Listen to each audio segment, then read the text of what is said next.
Critical Analysis of the Left, Let's Clean House by Joaquin Cienfuegos. Originally written 2009. This text from theanarchistlibrary.org. Introduction. In a recent conversation with a compa, we discussed the movement internationally and here within the empire. We compared. Things are intensifying around the world due to many different factors, including fundamental contradictions of capitalism and indigenous people in particular, and oppressed people as a whole, own conscious struggles to be free. Here in the US, we have much work to do, and as my comrade I was talking to put it, we have to clean house. I wanted to write this piece as a means to raise some discussion over some of the key problems with the left today. We should always be critical and people should analyze things for themselves, always in the sense of where we are at and where we need to go, so we don't become stagnant. This is just one particular analysis of the movement and left today, and how some forms of opportunism and liberalism manifest themselves. I want to be as honest as possible in terms of our collective experience, otherwise we will continue on and not really call things as they really are, therefore continuing to allow these things to happen. There are definitely too many phonies running around acting like they're down for the people, but only looking out for their own interests and will be quick to snitch, betray, and sell you out. This is also to combat and to struggle against these behaviors. This is not an attempt to point the finger at anyone. We cannot blame the people for 500 years of colonialism. We have to attack the system, the real problem that we are facing, that is killing us at this very moment. We have to begin to take things more seriously because our enemies are definitely serious. In Los Angeles, they've already begun to lock individuals up or attempt to keep them busy fighting off their cases, bogging them down in their courts, jails, and prisons. We definitely have a different situation here within the beast of the US imperialism, where we have an uphill battle to lay down the foundation for a popular movement with all the first world privilege and colonial mentalities. As capitalism continues to crumble, we have to expect for capitalists to tighten their grip around our necks, and the fascists will continue to attack our communities, colonies, and neo-colonies. We think there are two things that are becoming more apparent in the left today. One, we are seeing clear lines being drawn, meaning we are seeing people's true colors come out, which is good in the sense that alliances are being made based on principled unity, and two, we're seeing people who would rather attack and make enemies with other oppressed people or people in the movement than go after the real institutional enemies of the people in terms of the system as a whole. I think some of these things are necessary due to the times we are living in, but we definitely will have to deal with them. It is part of the process for revolution. So in essence, I put this out there for the purpose of raising dialogue and hoping to continue to make a reality the new world in our hearts. Let's clean house, identifying and combating problems in the movement today. Political careerism. I think, personally, one of the biggest forms of opportunism today is political careerism, where people use the grassroots and larger movement to build their own networks for their own future political career in a sense. The most popular case of this is of course the Los Angeles mayor Antonio Villaraigosa, who was a member of CASA, a Marxist-Leninist Chicano organization. Now Villaraigosa has single-handedly attacked all poor people and people of color by hiring more police and funneling more city funding to local law enforcement, as well as gentrifying oppressed communities, displacing families, and pushing people into the streets and prisons. We have to be careful of folks who intend on following the footsteps of people like Villaraigosa and are building for their future as a politician. These folks usually like to play all sides, have their hands in everything, and be known in every circle of activists, organizers, and even radicals because they want to use these networks for their careerist intentions. These people today will lie, fake smile, and bamboozle their way into a leadership position today.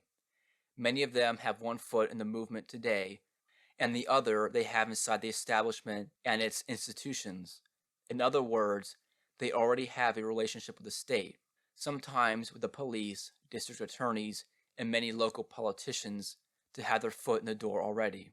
Another form of opportunism we can see inside the nonprofit industrial complex, where many political careers hope to build up their networks and hold leadership positions already. There are also just many who use the movement for the benefit of their own career in general. Nonprofits, however, have hired many people of color who in other sectors of work would not have a job. But looking at the role that the nonprofit industrial complex plays in guiding the struggle in a direction that is not a threat to the state, because their funding in large comes from the state itself. We have many recent examples where these people have not been honest to the communities they serve in terms of the real relationship they have to the state apparatus, and in many key times of repression, they have sold out the more radical segments of the movement. Celebrity culture. Another way some use the movement is to promote themselves, build themselves up as an activist celebrity, build their own legacy, and many times it is because they also want to get paid. This society is ingrained into celebrity culture where they put up people on a pedestal as if they're famous, and every facet of their personal life gets revealed to the world. The movement does not exist in a vacuum, so therefore it is going to be affected and influenced by the larger society. So people will look to build up these activists, anarchists, and movement celebrities themselves. This is part of the social conditioning and colonialism of building up personalities and not empowering individuals to realize their own potentials as revolutionaries and as human beings. This is not to say we shouldn't celebrate our revolutionaries, our victories, our communities, and individuals who have made that revolutionary sacrifice. What I'm being critical of is something completely different. What I'm discussing is not the individuals, but the culture in general. That is what we have to struggle against. We cannot blame the people for being colonized and conditioned in a certain way. There are those, however, that wish to get paid. That is okay, as long as some of that is getting back to the oppressed communities and the revolutionary movement. The real issue is the liberals, who have no way to build a legacy or are good at anything else, so therefore they seek to do that for themselves in the movement. So what we have instead of a real movement is these folks taking the struggle in a direction of personality cults in a sense, and we lose sight of the people who are the real makers of history. The people are smart though, and they can tell who is real and who is fake, and they'll ride with the ones who will have their backs. They can tell when they're being used. I have trust in them to know what is in their interests and that they will learn through their collective experience. Self-righteousness. Self-righteous behavior is too common in the activist circles today, where they divorce themselves from the oppressed communities because the activists see themselves as better. This is an elitism that comes from being separate from the oppressed communities, where activists see themselves as above the people because they see that they have the correct language, the correct internal behavior and practice. All oppressed people have been socialized and colonized under this white supremacist, patriarchal, heterosexist, capitalist imperialist system. So even the activists are going to carry some baggage from the system, even though they say otherwise. We have to understand that we're living in unhealthy conditions, and these conditions are brought with us into the movement. The difference is where someone is constantly dealing with these unhealthy behaviors, accepting constructive criticism, and challenging themselves. There are some who do not wish to change or are not doing so at this moment, and we have to figure out how to deal with them if they come from our communities as well. So this is where we have to work with our people, where they're at, not where we want them to be.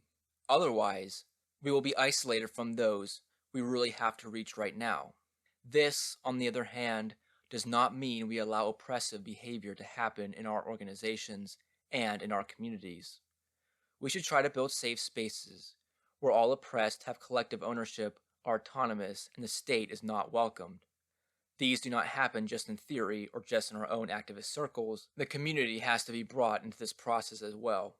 It's a matter of how we work with people when we know they will make mistakes. Doesn't mean we push them away when they make mistakes or say something wrong. This also depends if they're willing to work on themselves or not. No one is exempt from criticism and from continuous growth, not even revolutionaries. Combating and eliminating liberalism today. It was in 1937 when communists in China wrote about combating liberalism, and all of us, including anarchists, can learn from their writings to identify liberal behavior and consciously struggle against it. The difference, however, is how we would approach it in a horizontal way, not in a hierarchical vanguard partyist way. Liberalism, Mao Zedong wrote in Combating Liberalism, stands for unprincipled peace, to let things slide for the sake of peace and friendship when a person has clearly gone wrong, to say nothing to people to their faces but to gossip behind their backs, to say as little as possible while knowing perfectly well what is wrong. This is all still relevant today, where the behavior I hate the most is when people try to act like they are neutral when something wrong has happened.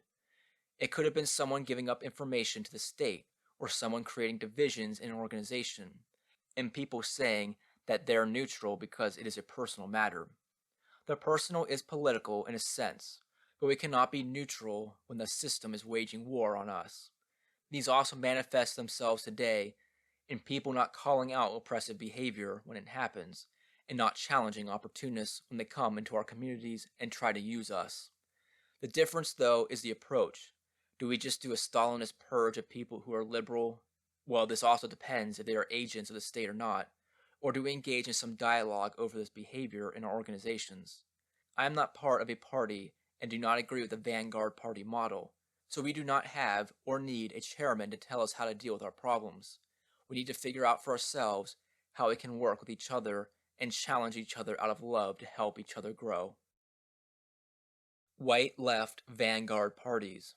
In my opinion, the white left Vanguard Party is becoming more and more insignificant today because of the nonprofit industrial complex and working class people of color self-organization. But the behavior of the white left Vanguard Party still exists today, and we should challenge it. What I mean by the white left Vanguard Party is the white left organization who survived the 60s after the truly revolutionary organizations were defeated, or is new, and think that they need to lead the struggle and impose themselves on oppressed communities and communities of color. This behavior also comes from socialization of the white settler who feels entitled to lead in the struggle because they are trained, given the skills and resources to lead in a new society as a whole. So they had the white savior complex and feel that they need to speak for the oppressed. This does not just exist in the authoritarian left, but also within the anarchist circles. This is something that is prevalent in all the white left, and we should rely on other white leftists to challenge. Oppressed people, however, should never allow them to come into our communities and impose their programs on us, where they see only other whites being fit to lead us. There are also Marxist-Leninist organizations made up of oppressed nations who follow a similar model, but believe in the self-determination of the oppressed. I personally have taken a different approach towards them, because I believe that people have to figure things out for themselves sometimes. This does not mean we, as anti-authoritarians, don't organize. We should insert ourselves into our own communities and build the autonomous people's councils and the foundation of a popular movement. Some of these organizations will take part of the popular movement and are a part of our communities. Many times we will need to enter into strategic alliances with them. We need to be organizing under our principles and popularizing our ideas. The people will decide and know what is in their best interest in the long run. In the third world today, people are organizing more in a horizontalist and autonomous ways in the communities because the state is not providing for them, and they build up the mutual aid relationships out of their need for survival. Many have found out this way of building is the only way to build something fundamentally new. On informal hierarchies and illegitimate leadership. To me, the overall question of leadership is one that comes down to collective responsibility and revolutionaries taking initiative. There is, however, in my opinion, legitimate and illegitimate leadership. Legitimate leadership is revolutionaries organizing and taking the initiative to build up the collective ownership of the community, redistribute resources, and building the organization of the people. It is revolutionary individuals and collectives organizing to where there is no difference between them and the rest of the community, because they are one and the same. The illegitimate leadership today can manifest itself in many ways. The people who do not work but want all the credit, sideline haters who basically criticize from the sidelines of the movement but are not willing to fight with the people, or who intend to make poster children out of the youth and let them catch all the heat from the state and will not defend them. Opportunists, people who wish to co-opt the movement or organizations that they had nothing to do in building, a form of opportunism, and of course, the state and the organizations with deep ties to the state. The nonprofit industrial complex now represents a form of illegitimate leadership in our communities and do many of the things mentioned. Many of them have also deep ties to the state, but act as representatives of our communities. We should not allow this to happen anymore. We shouldn't give them any power. Academia. I would first like to start to explain the role of academia in society. For many oppressed people, what we get told is the only way we can make it out or make it is to go to school and graduate from college. That for us, this is the only legitimate form of struggle is in the universities. The university, however, is a bourgeois capitalist institution. A lot of the research that comes from it feeds the war machine, so how can this be a revolutionary institution? It is not.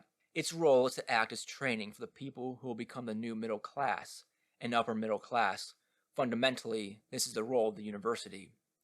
Throughout time, the oppressed have fought and students have waged important struggles in history. They've made many gains that are now being taken away, including ethnic studies programs where people can learn about their history, culture, and to think critically, of course in a way that is not threatening to the state, even though many professors connected to the community and revolutionary organizations have slipped through and teach what is needed to be taught in these schools. After many students graduate from universities, the only jobs that are available to them for the most part is in the nonprofit sector, which also promotes the idea that the ones with a university education are the best qualified to lead. I do think that if our people decide to attend a university, they should come back into their communities and democratize their knowledge. This is a view also promoted by Chicano organizer and revolutionary Rudolph Corky Gonzalez in a speech given to students decades ago. They shouldn't come back and expect a leadership position, however, just because they attended a university. They should work with the community and stand side by side with other organizers already there. Also, academia and the nonprofit industrial complex have attempted to hijack the revolution, take credit for, change the language, and again be the legitimate forms to struggle.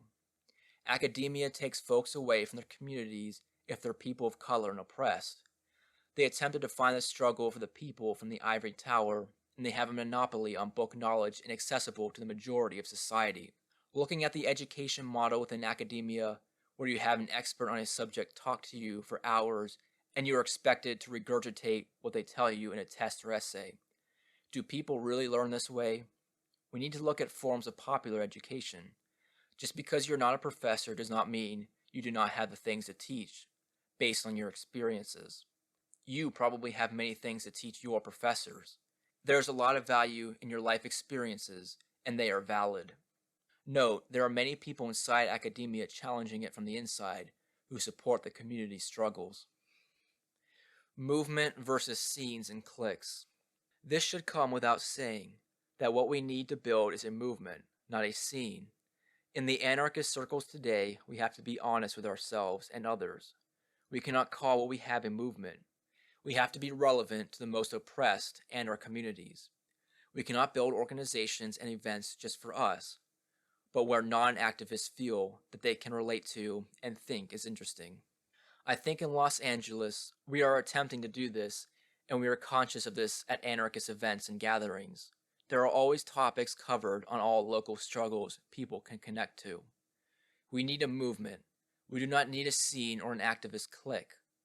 Social gatherings are important, but we need to go beyond the activist scene.